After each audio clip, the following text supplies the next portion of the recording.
It has been quite a while, but I read an interesting tweet by The Adventures of Haven, and I wanted to make a video about it. They said, quote, "One thing I'd change about tabletop role-playing games, and games in general if I could, would be to create avenues to resolve situations other than violence. Yes, sometimes a fight is unavoidable, but there are also times when stealth, negotiation, or just fleeing makes sense. I'd honestly prefer if we got more experience for avoiding a fight and resolving things peacefully, and less for breaking out the weapons and struggling to the death. It would add a new element for role-playing, and maybe get people talking about pacifism. Yes, I'm biased." End quote. Alright, so let's talk about it.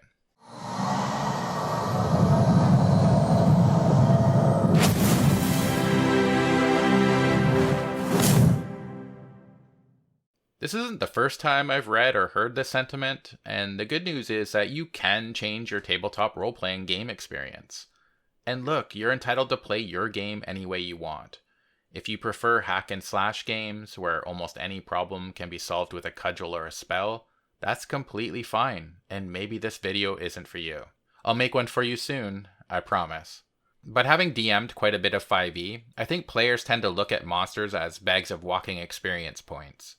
Most of your experience comes from killing monsters, and for some people that's fine. Personally, I'd prefer old school Renaissance content. Currently, I've begun playing Swords and Wizardry, which is a retro clone of original D&D, and so I'm going to use it as an example to illustrate my point. In Swords and Wizardry, instead of getting most of your experience from killing monsters, you get it from gold. You get an experience point per gold piece, and the experience awarded to players from killing monsters has been diminished.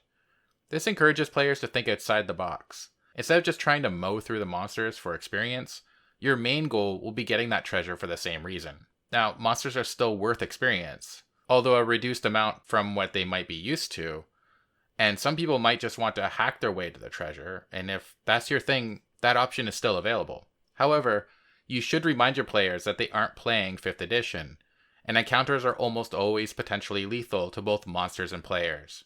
Combat is to be taken seriously. And here's an example of what I mean. An adult red dragon in 5th edition has 256 hit points and an armor class of 19.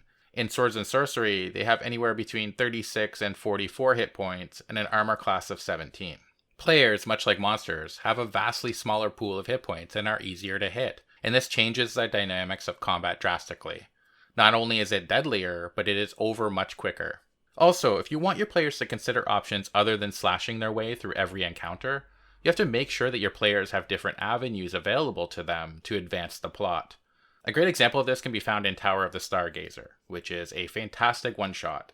I highly recommend it, it's likely in my top 3 adventures. Anyhow, in this tower is a room with a ghost.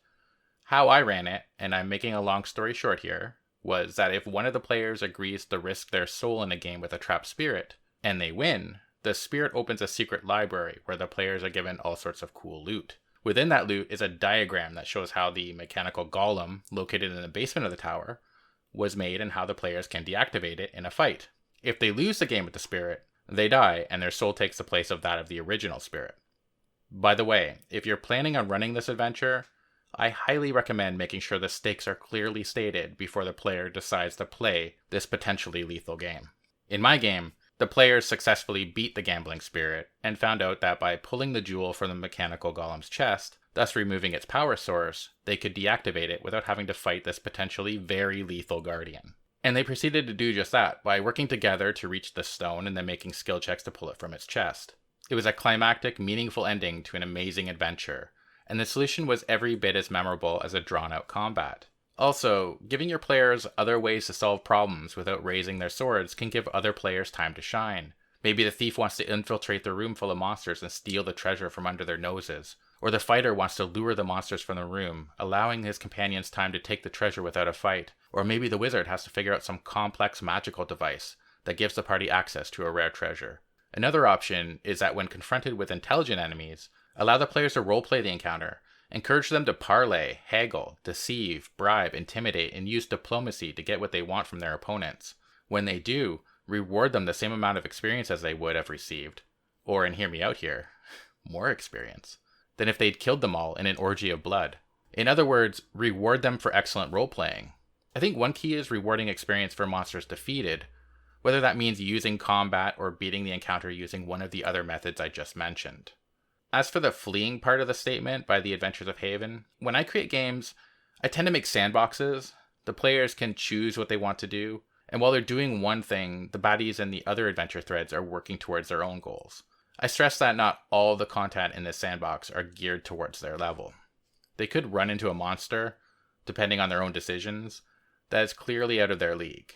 The opposite can be true as well. They could run into a dungeon or plot that they can easily defeat because they're over-leveled.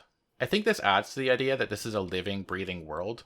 Not everything in life is a fair contest, but I also think it's up to the DM to remind the players of this fact. Make sure they understand that fleeing a deadly encounter they're not ready for is a viable solution. If they're beginning to lose badly, you can gently remind them that maybe they're not ready for this battle just now.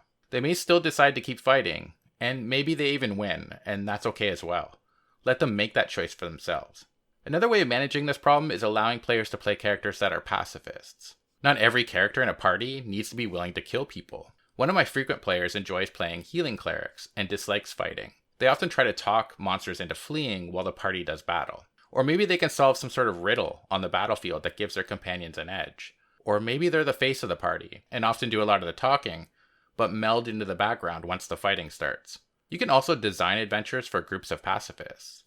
You can create horror or mystery content that has more to do with investigation and strategy than combat. Remember, there's no right way to play a tabletop role-playing game. The rules are guidelines, and you can, and should in my opinion, make your table, your story, your world, your own. Personally, I like running games that include some combat. I think combat can be a lot of fun, and I believe a lot of players do too.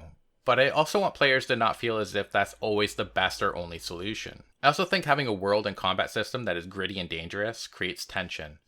Even the players that enjoy combat look for ways to give themselves an advantage before combat, because they know that my world is dangerous. Their first instinct usually isn't to just jump out and attack a group of monsters, and I think my game world is better for that.